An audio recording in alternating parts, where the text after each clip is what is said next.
और आइए अब सीधा रुख करते हैं मध्य प्रदेश के खंडवा का, जहां पर प्रधानमंत्री नरेंद्र मोदी एक विशाल जनसभा को संबोधित कर रहे हैं। आपको कांग्रेस से बहुत सावधान रहना है।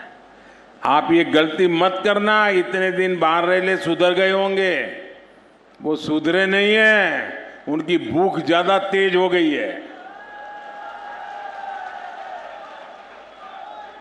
खासकर एमपी के हमारे नौजवान जो पहली बार वोट डालने जा रहे हैं, उनसे मैं खास आग्रह करूंगा, आप अलर्ट रहिए, क्योंकि आपने उनका राजकाज देखा नहीं है।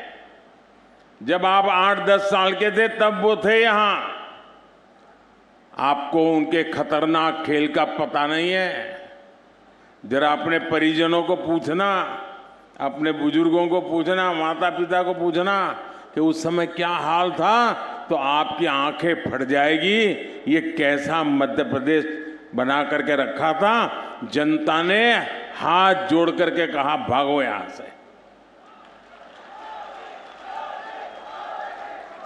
कांग्रेस युवाओं की दुश्मन है, कांग्रेस नौजवानों की दुश्मन है।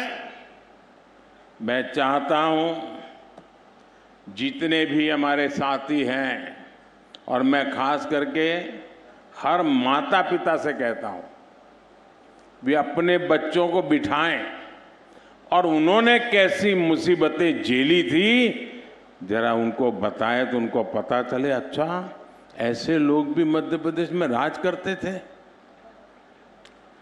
और इसलिए पहली बार वोट डालने जा रहे युवाओं को भी बहुत मदद मिलेगी। वो सही निर्णय कर पाएंगे और वो अपना भविष्य पक्का कर सकते हैं।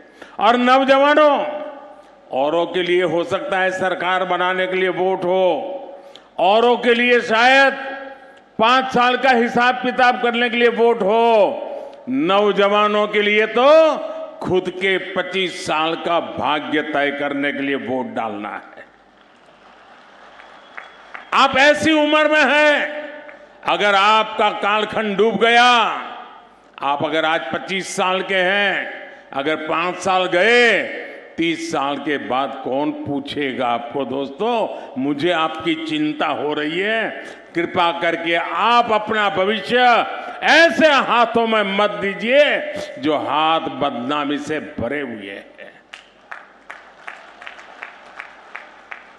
साथियों, कांग्रेस ने हमेशा सिर्फ अपने नेताओं के विकास की सोची, और इसका सबसे बड़ा उदाहरण ये अपना खंडवा जिला है। कांग्रेस ने इतने वर्षों तक देश में शासन किया। पंचायत से पार्लियामेंट वही लोग थे, और कोई झंडा था ही नहीं। हम तो कहीं कोने में पड़े थे, कोई पूछता नहीं था। हम तो दीवार पर भी लिख नहीं पाते थे कि हमारी पार्टी है। ये हाल था हमारा। लेकिन 2014 तक आपने मुझे सेवा का मौका दिया। मेरा सेवा काल शुरू हुआ, उसके पहले उन्हीं का परचम लहरा रहा था। तो उन्होंने हिंदुस्तान के 100 से अधिक जिले ऐसे थे जिन्हें कांग्रेस ने पिछड़ा घोषित कर दिया था। इनमें से अधिकतर दुर्गम आदिवासी बाहुल्य जिले थे। हमारा खंडवा जिला भी कांग्रेस ने उस सूची में डाल के रखा था, पिछड़ा है। उसकी तरफ देखने की जरूरत नहीं। आप जानते हैं, मोदी सबका साथ सबका विकास के मंत्र को जीता है। सबका साथ भी लेता है, सबका विकास भी करता है। तो मैं खंडवा के लोगों को ऐसे ही अपने हाल पर कैसे छोड़ सकता था। उन्होंने भले छोड़ के रखा, मैं वो पाप नहीं कर सकता था। मैंने अफसरों से कहा कि खंडवा पर पिछड़ेपन का बोझ नहीं चलेगा। इसलिए हमने खंडवा को एस्पिरेशनल डिस्ट्रिक्ट, आकांक्षी जिला घोषित किया और इसके विकास पर बल दिया। मैं खुद दिल्ली से मॉनिटर करता हूं, आपको जानकर के शायद आश्चर्य होगा।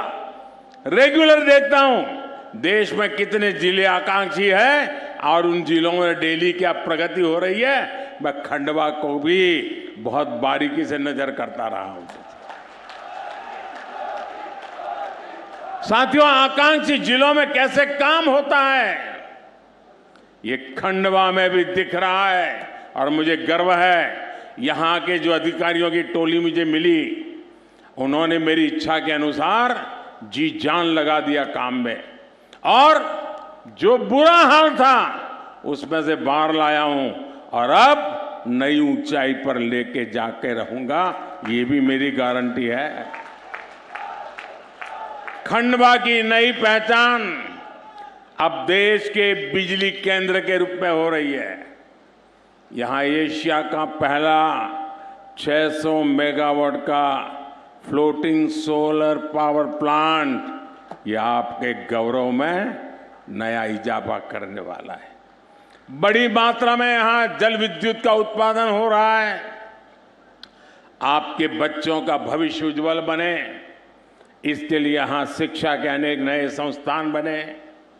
नंद कुमार सिंह मेडिकल कॉलेज भवन बना है। यहां की संतान, जिसका खंडवा के लोग हमेशा गर्व करते हैं, यहां के संतान किशोर कुमार जी के नाम पर सांस्कृतिक भवन भी बना है। मेरे परिवारजनों, आप सभी जानते हैं कि अगले साल लोकसभा के लिए चुनाव होने जा रहे हैं। ये भी तय है कि तीसरी बार केंद्र में फिर एक बार भाजपा की सरकार बनने जा रही है। मध्य प्रदेश का विकास तेज हो सके, इसके लिए मुझे यहां भी स्पीड ब्रेकर नहीं चाहिए, ब्रेक लगाने वाले नहीं चाहिए, रिवर्स गियर लगा के बैठे हुए लोग नहीं चाहिए। मुझे तेज तर्रार भाजपा की सरकार चाहिए ताकि मैं अपने सपने पूरे कर सकूं।